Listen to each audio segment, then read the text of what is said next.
I'm looking at the road and the human figures, and there's a sense of apprehension about taking that journey on that road. It's the same road that comes back here.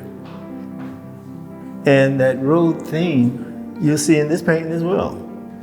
It is a road. I mean, I've never seen a road like that, but the road is representative of taking a step, a journey, going somewhere. Color is something that you never master. My emphasis on color is to brighten things up.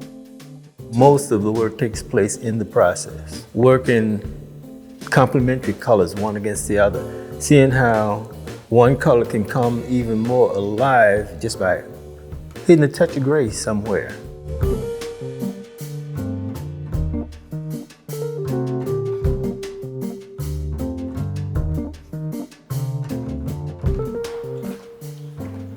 Sherman. Gerald, how's it going? You know, when you talk about evolution and how somebody's work evolves over time, I think you probably should be the epitome. The poster child. In a lot of your work, there's a dark background. To what extent do you use a brighter color on top? One of the principles I try to apply with color is contrast.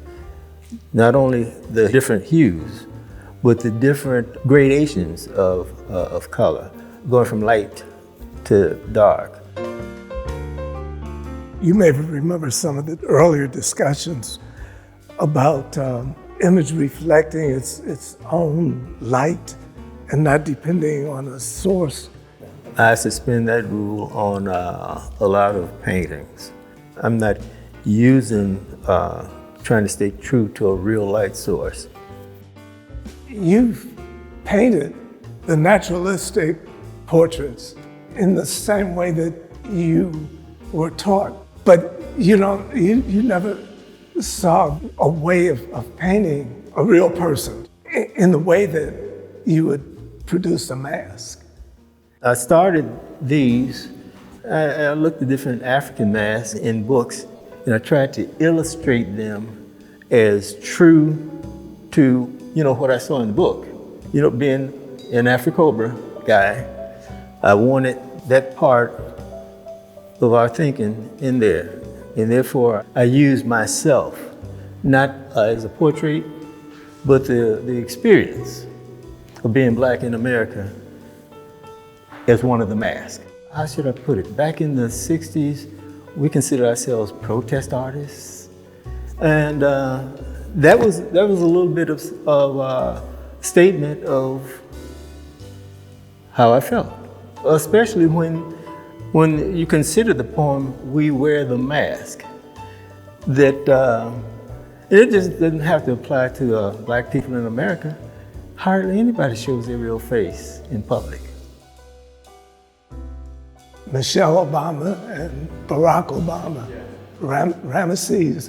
Well, actually, the inspiration for that, looking at these books about ancient Egypt for years and years and years, long before I even knew they existed, but there was a picture statuary that stuck out for me. It was a Prince Rahotep, and his wife was Nofrit.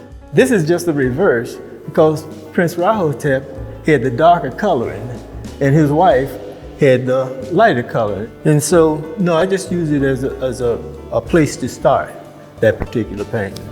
And since I liked the Obamas, and I just didn't want to do this kind of portrait of them.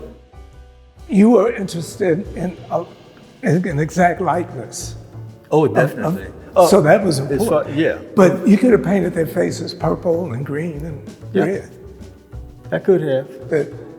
Something that I see. You mean the one in the center here? There's not a lot of geometry, if any, in this particular one. Unlike all the others. where your images are placed against a pattern.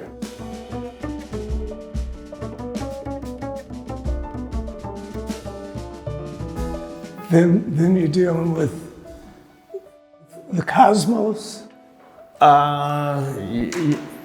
It's always there. Let me put it that way. It's always there.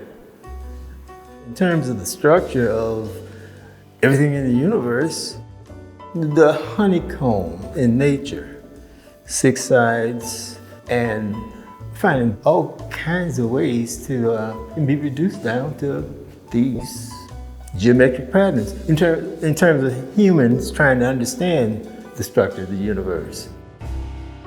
Well, I think with most of us that create visual art, we won't have enough time to do all the stuff we want to do.